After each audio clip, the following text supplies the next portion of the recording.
so quiet in here. Can you hear me? Do I need the mic? Okay. Who's wooing out there? I love it. All right. Hello, everybody. I'm Heidi Russell, founder of International Women Artists Salon. I think I know most of you out there. Some new faces who I've recently met, and it's wonderful to have you here tonight with us. And some of our ongoing fans, which we truly appreciate. So it's my distinct pleasure to have a great lineup tonight. And I'm going to introduce our host first, as usual. And the show downstairs, I understand, is a tight show, about 55 minutes to an hour, which is basically about equal to ours. So hopefully we'll be in sync, and they'll come up right when we're done, and then we could all have a bunch of mixing and mingling and enjoying each other's company. So with my pleasure, I'm introducing our guest host tonight, and hopefully she'll be hosting many more times in the future, and it's Alexis Fedor. And Alexis is an artist and business developer, having worked with some of the most reputable businesses and artists on developing businesses that are fun, exciting, and designed to change the world. She has worked with and is a member of and has taught business courses at the Writers Guild, SAG, and AFTRA, we got that right, and Actors Equity Association.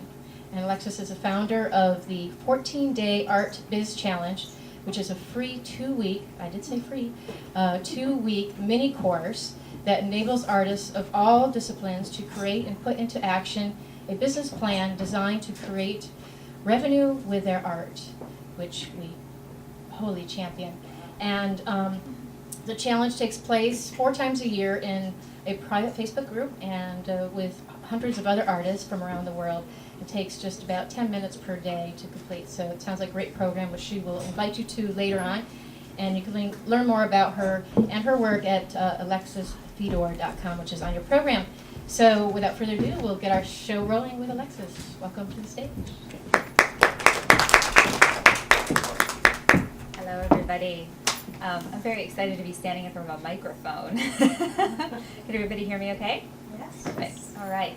So welcome. Thank you so much for coming out tonight. And like Heidi said, it is a really great lineup that we have, and a really eclectic group of female artists who I really have the pleasure and honor of introducing as we move through the evening. A couple of things that I just wanted to mention. Mary Jo is our bartender this evening, so make sure you give a shout out to her and visit her, and make sure to, if you stay afterwards, we shall gather around the bar with Mary Jo. Make sure to follow us on Facebook. It's the International Women Artists Salon is the name of the Facebook page. So if you can, if you want to take a gander and make sure you like the page, there will be tons of really good updates there regularly. So I'm going to start the evening with our historical honoree, who Danielle Earle actually was the co-curator of this night's event, and she chose our historical honoree, who is Chantal Akerman, filmmaker, she was a Belgian filmmaker, film theorist, and lesbian feminist iconographer of women's lives. And she died suddenly on October 5th, reportedly a suicide. She was 65. Akerman directed more than 40 films and television projects, and at the time of her death had been attending and speaking at screenings of her most recent film, No Home Movie. Akerman stunned the film world from a young age and has been compared with film icons such as Orson Welles, Jean-Luc Godard, who she said repeatedly had turned her into a filmmaker. Numerous filmmakers have cited her as an influence, including queer filmmakers Gus Van Sant, Sally Potter, and Todd Haynes. And in 1975, at the age of 25, Akerman changed the face of independent filmmaking by making the gaze definitively female with her groundbreaking feature film, Jeanne Dielman. I'm not going to try to pronounce the rest of that title. But it's an address. written in French. Her most recent narrative film was Almayer's Folly, based on the Joseph Conrad novel, which she filmed in Cambodia. Other recent work includes The Captive, Over There, South from the East, and she also taught at City College in New York. So this evening, the International Women Artists Salon salutes Chantal.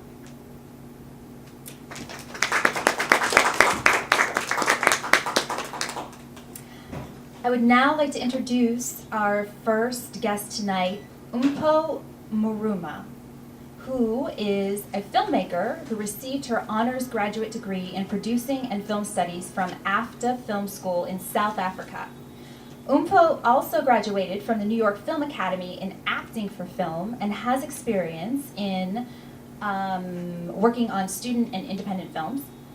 Her honors short film, The Wanderer, from 2012 was screened at the Zone Rosebank in Johannesburg and Cavendish in Cape Town and other film festivals around the world, and can be seen on many social and film media platforms.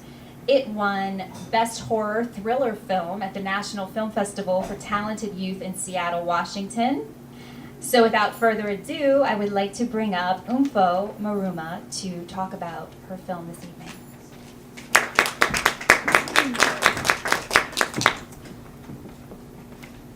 Hello, can you hear me? Yeah. Okay, so this is a documentary based on my aunt's life. My aunt is a traditional healer. She was a famous traditional healer, and the thing is, the contrast about her life is that Christianity and healing people through using medicines and spiritual, the spiritual world, I felt like that was very interesting because she practiced what she was doing for like 30 years until she was a born-again Christian. And the thing I found very interesting is that this documentary is about a tokoloshi. A tokoloshi is like a mythical creature that a lot of South Africans believe in. And it's like, I don't know how to explain it. It's sort of like a goblin. And a lot of people have this serious fear of this creature. A lot of people actually put their beds on bricks. So I was like, I want to actually do a story about this because it really tests your beliefs. That do you believe in supernatural creatures that people actually believe is true, or is this something that she made up? So this documentary was basically about, is it true or is it not? And we leave it up to you as the viewer if you want to believe in it. So my aunt, she actually wrote a book about it, that this is something that actually happened to her. And the things that she experienced are things that, it was like a calling. It's things that came to her in the night and forced her to, go through this journey. And then when she became a born-again Christian, she realized that these were not gifts from God, they were gifts from someone else, a darker force. So I wanted to just tell her story that, this was her life. And the thing is that now that she's a born-again Christian, she's helping people through, adopting young children and feeding disprivileged children. And when she was a practicing sangoma, which is a traditional healer, she was also healing people, but through forces of darkness. Let's put it like that. So this is what my documentary is about.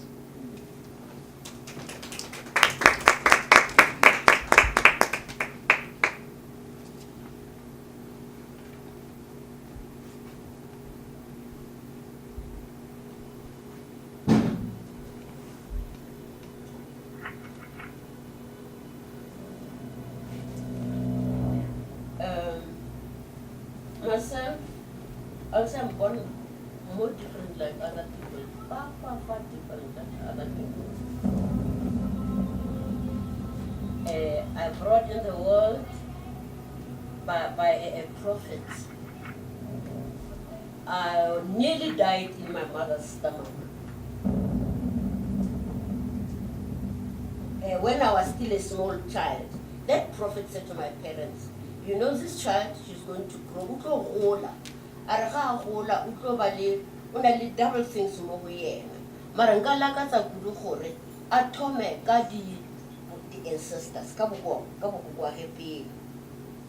There came an old man, and yet before I became a Sangoma, this old man used to come in and open the window while I'm sleeping and shake me up to wake up and say, sit down. I sit down, and then say, he throw the bones. He was teaching me to talk with the bones, to profit with the bones. And that old man, he used to tell me that he's my grandfather. Are minako e are rile Swaziland a ke tseba next na passport but ke fitile mo passport I don't actually jwang re fitile mo le motsong o motsong o ga ke fitla I just heard the old lady say what for come like it then I just fall down and dead. I was out from about Kwedi, where I didn't understand anything, I didn't see anybody, I didn't see anything. How the Sangoma? How to Sangoma? There is some medicines that they burn in you, they cover you up with the Sangoma clothes, the dukes, and they burn a medicine where you are, they play the drums. Then that voice will come. It's not you who speaks. They ask,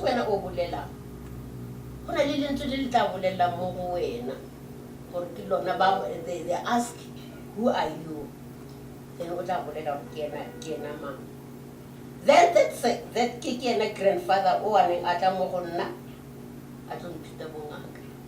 before I left. So in 1974, I came back. Then I started my work. Ile ka khona go thusa batho gagolo. Thusa batho gagolo. Ba ba nne ba sena bana, ba krile bana, ba ba nne ba kopane ditlhogo, ba ba fola, ba ba ke ka go ke le ka nna go ka tlhakana le mosadi o e leng gore. This lady, she stays here at Women's Hostel here in Alex. Her home is in Lesotho. This woman felt very painful. When she's in Lesotho, she met her auntie. Her auntie said to her, oh, my sister child, I'm so happy to see you. Do you know what? I've got a lot of money in the house here. Tins and tins of money. My children doesn't want to come and take this money. And I'm happy because you are here. I'll give you this money and die. Poor woman agreed to the auntie. The auntie showed her the tins of money. Really, there was a lot of money. She said, all right, what I have to do to you, I have to inject you with a razor. Oh, poor girl, oh, put the clothes down, take a razor and just put that medicines on her. After that, she said, all right, here's your money, but let me show you the person who have to take care of this money.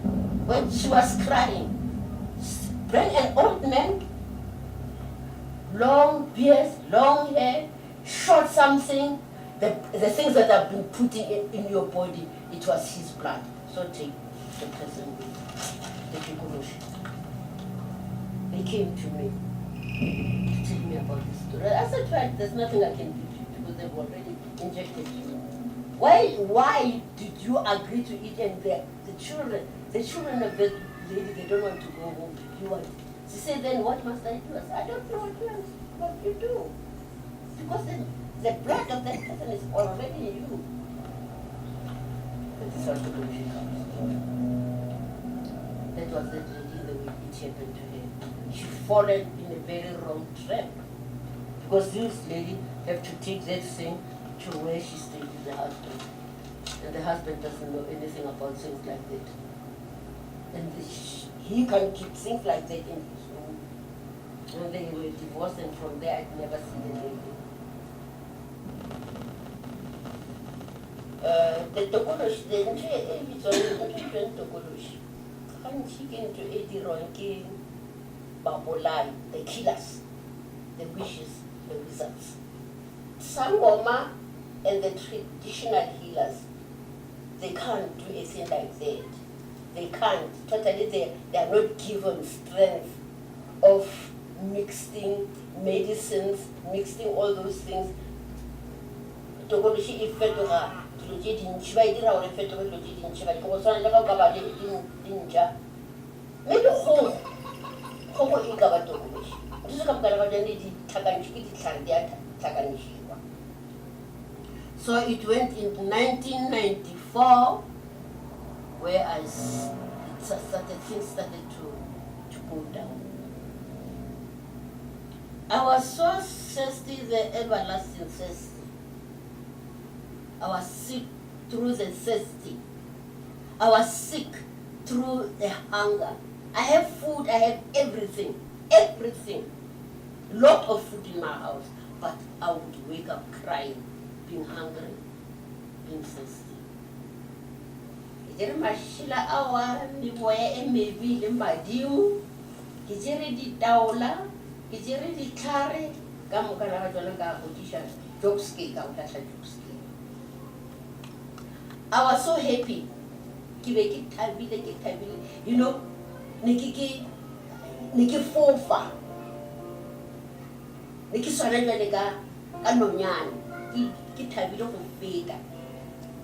And I found that all those things I've been doing, it was the devil's sins. Because if those people that made me to be a sangoma or a traditional leader, they were my people, they wouldn't make me to be sick. To be sick is forcing me to do those things, to say that if you don't do this thing, you're going to die. If they were my parents, if they were my people, if it wasn't an evil spirit, they wouldn't make me sick. They would just give me and say, there you are, go. But I was so sick that I would sit on 3 chairs, getting fat every day. I couldn't stand up. And when I ask people, they say, it's your ancestors. How can if they're my people and make me sick? Then it's where I found that this is an evil spirit. The wrong things. I've received Jesus Christ now. I'm now a born again. I'm now in the position that prophet did say. When I was a baby,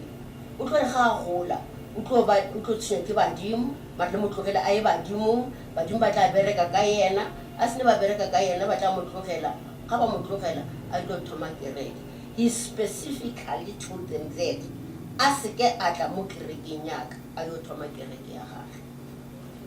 God trauma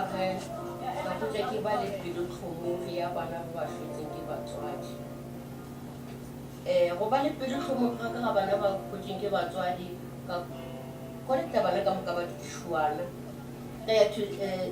to SABC to the television and say to each and everybody while in South Africa atumeletse kongwana ba tle mo ntlunyaka ba tlo check ga bana ba bona ga ba yo mo gonna ke dutse le bana bao go tloga ka nako eo gore ga ke sena matla go ka pia se ke se dira gore ga batla ke ba fe marotho ba yo ja ka gae ka gore ba bangwe ba tla le bokoko ba bona mama bola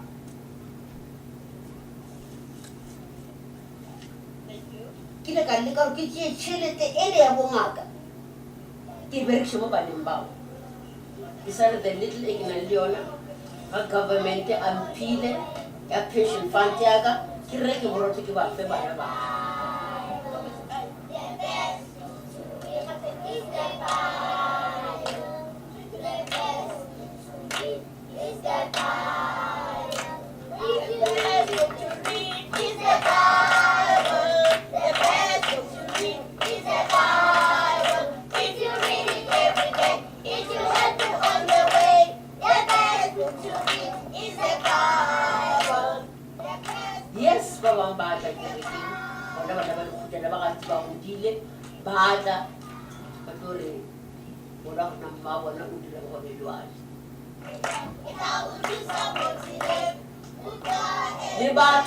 Alexander mo bao ba ne ba tseba ke le ngaka But that was what really what's Granny doing because I said no. But what could you share on morning? Mosadi o la wa tukulu, a mosadi la tukulu, so nanga taganalia na guy. Even the kids were more adult, Nalin Mediabo, about who to share by Jesus. When you born, God knows your mission. Come with you. Through Jesus Christ, she was going to be healed. And then to go to in the Ikum because he won about 12 and she could go back to Shahado. And to the keys.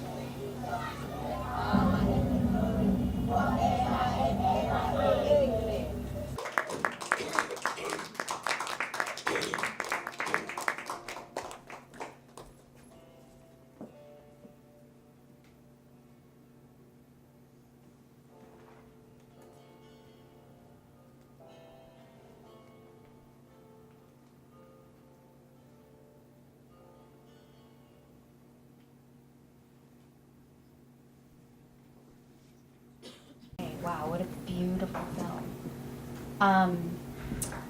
So, a couple of announcements before I introduce the next artist. Remember to join us on Facebook.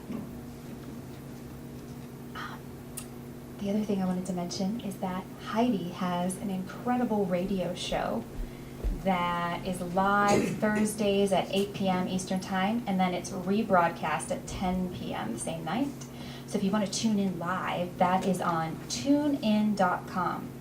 If you want to write that down, it's tunein.com. So it's live on Thursdays at 8 p.m. If you want to hear the replay, that is on cityworldradio.com, and you can hear the whole archive. So cityworldradio.com and then tunein.com every Thursday at 8 p.m. I now have the pleasure for your listening ear to introduce Anne Aptaker, who is an author of a couple of really amazing books. Anne's debut novel was called Criminal Gold. It was a 2015 Goldie Award finalist. Nice that there was gold in the name of the award that she was nominated for. Tarnished Gold is the second book in the Cantor Gold crime series, which is set in mid-20th century New York, featuring dapper dyke art thief and smuggler Cantor Gold. This was published by Bold Strokes Books. So Anne is going to be sharing with us tonight. Now, how cool of a story is this? Seriously, it takes place in the mid-20th century New York, which a period I'm fascinated by, but need to know more about, quite frankly. And the fact that this woman is an out dapper dyke art thief during that time, risking her life daily to be simply who she is while stealing things on the side. Anne has a reputation as a respected, if cheeky, exhibition designer / curator, believing that what tastemakers find uncomfortable in the public might enjoy. Her exhibitions have won favorable reviews in the New York Times, American Art Review, and others. And she brings the same attitude to her first love, which is writing, especially a tangy variety of historical crime fiction. You can find her online at aptaker.wordpress.com. So let us please welcome Anne Aptaker.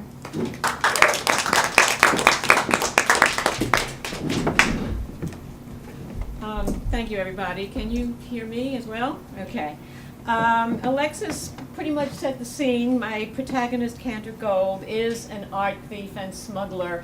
The first book, Criminal Gold, took place in 1949. The second book, Tarnished Gold, takes place in 1950. The third book in the series, which is under contract and currently in progress, leaps to 1952. And as the series progresses, it will go through the 1950s and end in the early 1960s, 1963 to be precise, in conjunction with a rather famous historical reality. And no, it is not the assassination of JFK, it is a different one. So I'm going to read from chapter 1 of tarnished gold, and you'll get to know Cantor a little bit. All right, so chapter 1, on a freighter sailing into New York Harbor in the year 1950. The first killer to come at me tonight is the wind. The cold October wind smacks me in the face, claws at my flesh right through my raincoat, and tries to toss me overboard as I swing myself over the ship's rail and down the rope ladder. The ladder's wild in the wind, shimmying like a hopped-up stripper, slamming me against the hull of the freighter, a French bucket hauling a cargo of sweet perfumes and smelly cheeses. I'm not the type of dame who wears perfume, though I'm happy to wallow in the scented skin of the ladies in my life. Too bad the freighter's only carrying the $1.98 a bottle variety, the kind whose aroma lingers in a headache, not worth pilfering any bottles to give to the ladies. But if I want to live long enough to enjoy a classier variety of perfumed nights, I need to get a better handle on this rope ladder. The wind wants to smash me to pieces as I climb down the bone-twisting 50-foot descent to Red Drogan's tugboat. And now there's a second killer snapping at my ankles. Spray from the churning river soaks the rope, makes it slippery. Even my crepe-soled shoes can't always hold the rungs. I might as well be trying to get a foothold on slithering eels. My heart's lurching up my throat, and my stomach nearly plummets out my ass as I'm thrown on a wild slide down the rope ladder, a death ride that burns my palms until my hands finally get a grip. My heart and my stomach crawl back to where they belong. After a few deep breaths, trying not to choke on the sea spray flying down my throat, steadying myself as best I can, I climb down the rungs again, only to face one more killer, the one waiting for me at the bottom of the rope ladder, the killer who wants to crush me to death. Because if I misjudge the jump to Drogan's tug, I'll land between the tug and the freighter, crushed to a pulp and bony splinters. This is a hell of a way to slip a priceless piece of art through New York Harbor, but I'm in a dangerous racket, a smuggler of fine art and other treasure. The harbor is the front door to my business, and business is booming. The American engine's gone into overdrive since the Second World War ended 5 years ago, cranking out prosperity as fast as the mint can print money. Everyone's rushing to spend their new dough on their share of the American dream, a house with a patch of lawn in front, a barbecue grill in the backyard, and a living room tricked out with matching furniture and a console television set. But some people have more highfalutin dreams. They use their new dough to buy class, a ticket out of low rentsville and into high society. Nothing says you're a class act like old art on your new walls, and that's where I come in. In exchange for swinging in the wind on nights like this to satisfy the cravings of rich private collectors and curators at big museums, I earn fistfuls of cash, the kind of cash it takes to have my silk suits custom tailored, buy a new car every year, and generally enjoy the amusements of my outlaw life. Sure, my racket's a crime, but in the sneering eyes of the law, my life is a crime, just because I romance women. I can't figure why the law would even give a damn, but it gives enough of a damn to want to throw people like me in jail for it. So if the law's got nothing better to do than be a bedroom bully, then I say the hell with the law. I'll go right on romancing pretty women and earning my dough by sticking my finger in the law's eye, something I've been doing since I was a rough kid growing up in Coney Island.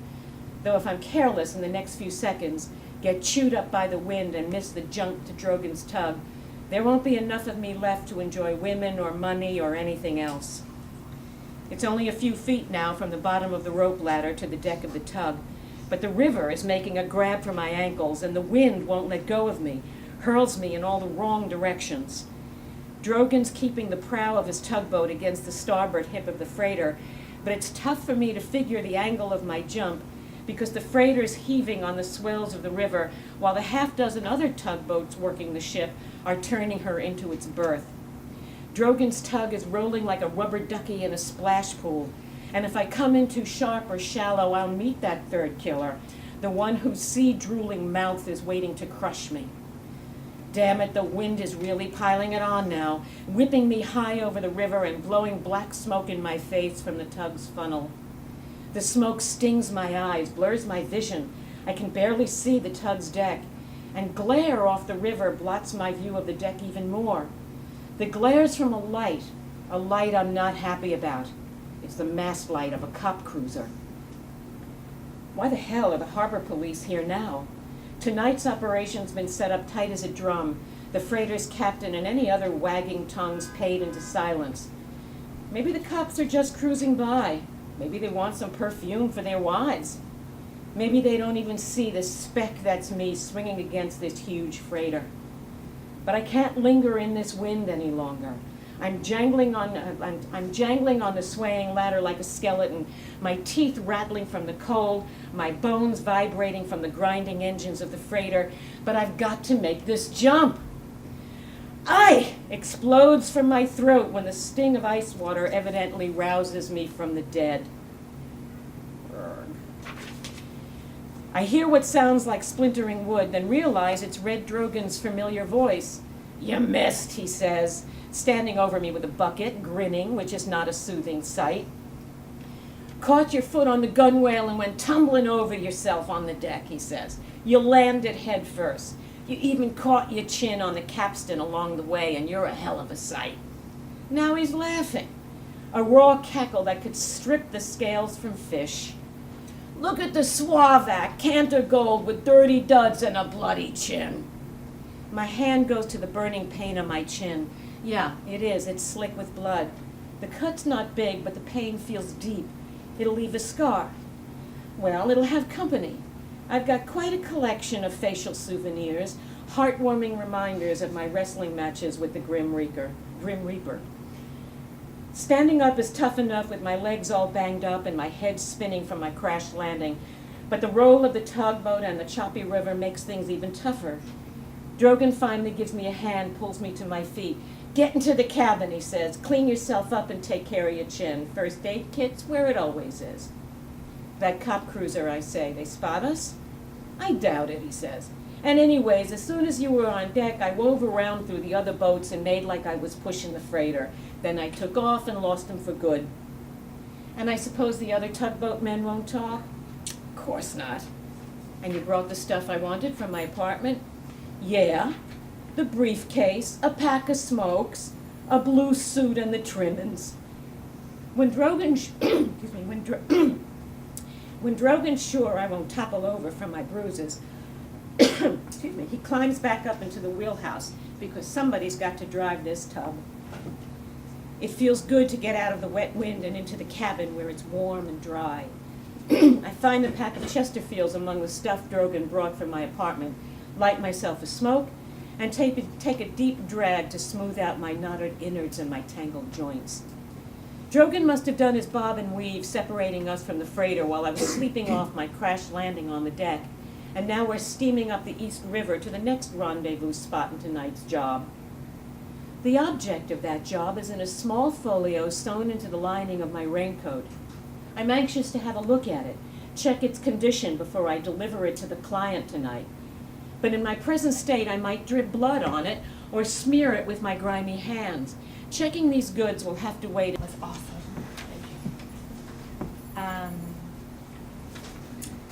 Couple other things. If you want to follow us on Twitter, if you tweet more than you FB, the Twitter handle is @WomenArtSalon. Women is capitalized, art is capitalized, salon is capitalized. Women Art Salon. Hang on, where am I? That's a good question. Okay, so what I'm going to do now is introduce our theater Works by Women, which is a parody for women in theater by 2020, a quest, a party, an invitation. Works by Women was established to make theater goers, particularly women theater goers, aware of this disparity and of the power they wield in addressing it. There is no knowing if 50-50 is achievable by the year 2020, but Works by Women is committed to doing everything in its power in the next 6 years to make it happen. So This is a nonprofit organization that is currently offering, with the generous support of Jan E. Leeming and the Royal Little Family Foundation. They depend on community for funding and hope that you will consider giving to help them to continue to grow and thrive along with their mission. Here tonight, representing Theater Works by Women, is Jenny Green. Jenny is a Brooklyn-based actor and producing artist who has been seen in a variety of guises off-Broadway.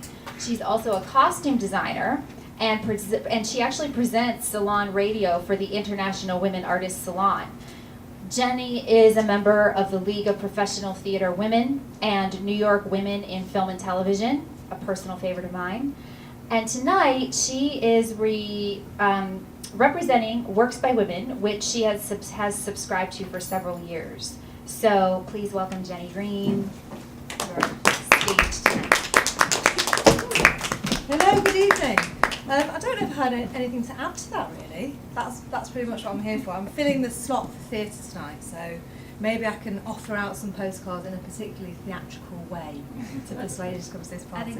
So let me give you the some postcards for the Parity party, which depending on your accent, when I first heard people talking about it, I was like, it's a party about parodies. Oh, that sounds like a comedy night. And it was like, when I said it more in my accent, it was like, oh, it's a party for a certain colourful type of canary. But it's not either of those things. It's all about equality. So here are some cards to help you to come along. So yeah, I was going to offer to do this segment maybe in a series of different theatrical styles. So that was my mime style of theatre. If anyone's got any other suggestions about how else I can present this work, then let me know. But otherwise, yeah, Works by Women has been going for, I think, probably nearly 10 years, I think, and it was started by Ludwika Villarhauser and Lani Zipoy, I think, as a means of promoting the fact that there aren't really enough women being represented at all levels of theatre. So there are a lot of women who are represented in the very low and no pay sector of theatre, which is, I think, what life used to be like before the Industrial Revolution, and it still is like that in lots of parts of the world, of course, but I suppose in the developed world we are supposed to have a slightly more equal rate of pay and representation, but unfortunately that is not the case. So Works by Women was set up by Ludwika and Lani to try and address that fact. And it's a free organisation, anybody can join it. You just have to, I think it's worksbywomen.org, you can just sign up there. And they regularly have what they call play dates, which are almost as much fun as being a toddler and getting to play with beach balls and blow bubbles, because they find works that are mainly by women. I think the criteria is that the work has to be 50% women design team and creative team. Which, as I say, is easy to find off-Broadway and off-Broadway, but it's less easy to find on Broadway. So these works tend to be slightly off the Great White Way, but they're still fantastic works, and so you can submit any theatrical works that you have to be part of the Works by Women series, and then they set up these play dates where they get groups of people to go along, and that actually obviously supports the work that's going on by these women artists and their my party's falling on the floor just a minute. Yeah, so it's easy to do, so just go to the website, sign up, subscribe, and then they also have a database on there of women artists and women designers and creatives, so that you can actually find some of the top people to be involved in your productions or productions of friends that you might have that are involved in theatre. So that's all on the website as well, and they have a very active Facebook page, and they always have kind of the inside track on what's going on in different productions. So that's how the organisation works. And so yeah, Sunday tomorrow they are throwing a party. There is a cost involved. It's a mere $35 American. But I think if you get your ticket before you actually turn up on the door, it's $25. So that's a bargain, which I'm personally a massive fan of. So you can get the tickets by going to their website, which is worksbywomen.org. And there's going to be a fantastic showcase of women artists that are members of the organisation, which includes, I haven't learned them, I'm afraid. Autumn Coyote, who has been a representative, she's done some work for the women in theatre, mainly in New York at the moment. A study was done, I think, based on the landscape in the past 2 years by a couple of women in the League of Professional Theatre Women, Judy Binus and another lady whose name will pop up when I'm not looking for it. But they can, Martha Wade Steckety. And they analysed employment in 13 professional roles, including playwrights, directors and designers. And they focused on 355 off-Broadway productions in 22 theatre companies for 4 complete seasons. So it's the largest study of its kind, and it really does give a very clear view of the state of play. So the seasons that they looked at were 2010 to 2011 through 2013 to 2014, so it's very recent, so these figures are still kind of bear some clout. So the survey was called Women Count, and it was part of the League of Professional Theatre Women's Advocacy Committee, and they continue to count women working in American theatre in upcoming seasons. So this study has been published as a finite piece of work, but they continue to monitor how things go on, which is very important so that we all know. And I don't know if anybody noticed, but this parity thing is obviously becoming more and more important across the board, and I think yesterday I saw on my news feed on Facebook that Bradley Cooper is doing his bit by publicising or publishing what he gets paid. So, you know, even handsome Hollywood hunks like him are trying to help. But I mean, personally, I'd prefer it if he gave us some of his money. But it's quite nice that at least we get to know what he's getting paid, and then we can kind of see how far off we are from parity. So, it's working off-Broadway ranged from a high of 36% in 2012 to 2013 to a low of 28% in 2013 to 2014. Women directors off-Broadway ranged from a high of 39% in 2012 to 2013 to a low of 24% in 2011 to 2012. And obviously, to set this in context, we must bear in mind that women actually make up more than 50% of the theatre-going audience. So, you know, obviously this level of representation is far from satisfactory. National rates of female stage managers average 70%. Off-Broadway, rates in this study at the 22 theatres show that the rate for production stage managers exceeds the rate for stage manager and assistant stage managers. You have to know a bit about theatre to understand what that means. I don't fully understand that, so I apologise for mentioning that because it's not the best fact. Off-Broadway sound designers range from a high of 22% women in 2011 to 2012 to a low of 14% women in 2013 to 2014. And 3 female sound designers account for 85% of that work. 57 out of 67 jobs went to just 3 women, so again, pathetic. So that's during the 4 seasons. Almost 50% of that was credited to one woman who is a wonderful sound designer called Jill B.C. DeVoff.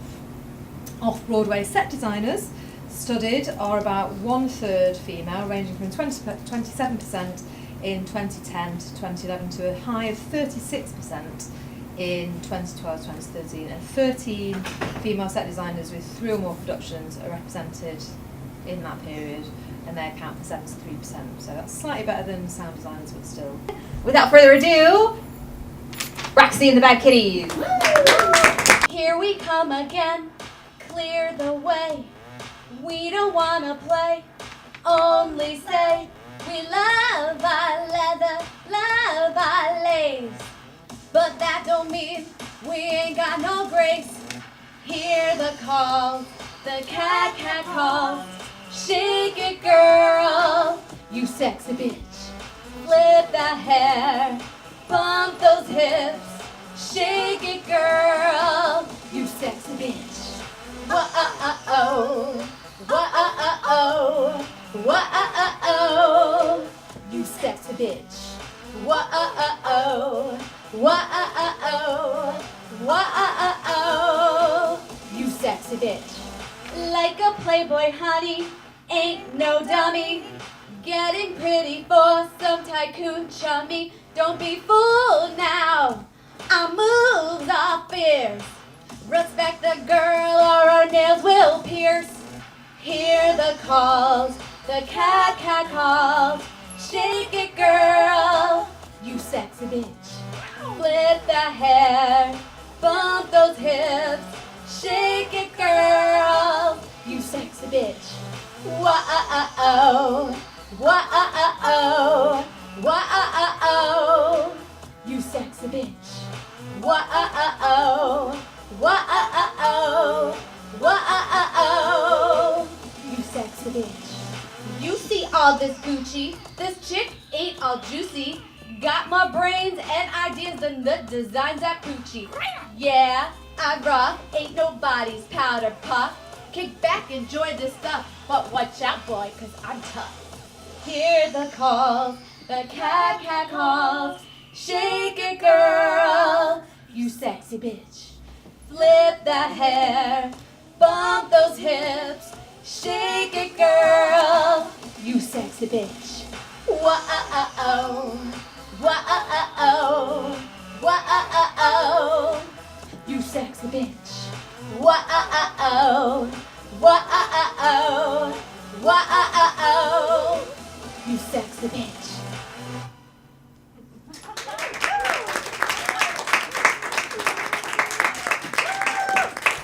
Owning it. Love it. Oh, wow, I'm tearing everything apart here. I'm just so like. Sorry, you do it much better. Bravo, I should say. Bravo. I have to change the pronoun. Anyways, thank you so much to, first of all, Alexis for being our gracious and fabulous host. So give everybody give Alexis a hand. You can tell I'm a good host with all my enunciations and everything here. Anyways, amazing showcase tonight. Mpho, thank you for this amazing documentary, and Anne for your brilliant writing. It was wonderful to see this wonderful character come to life, and can't wait to read the stories. And the kitties and the cats over here. Renee and Laura, thank you so much for sharing your music. We can't wait to hear more. And Jenny for presenting Works by Women's mission. And Works by Women is a partner organization of IWAS, and we've done much collaborating over the few years here that we've come together. And so I really encourage everybody to get out tomorrow if you can. Spend a couple bucks to help help them with their mission to raise the parity for women in theater, which we are all trying to do across all the disciplines with IWAS. So just a note that International Women Artists Salon is open to any woman creative around the world, any discipline. So from architecture to jewelry design to writing to dance, visual arts, everything that you've seen here tonight and more. So please invite your women creative friends all over the world. We're over 3,200 so far connected around the world, and we're just keep growing. And every generation, every stage of career, self-taught to PhDs. So let's bring it all together and help raise up women's artistry around the world.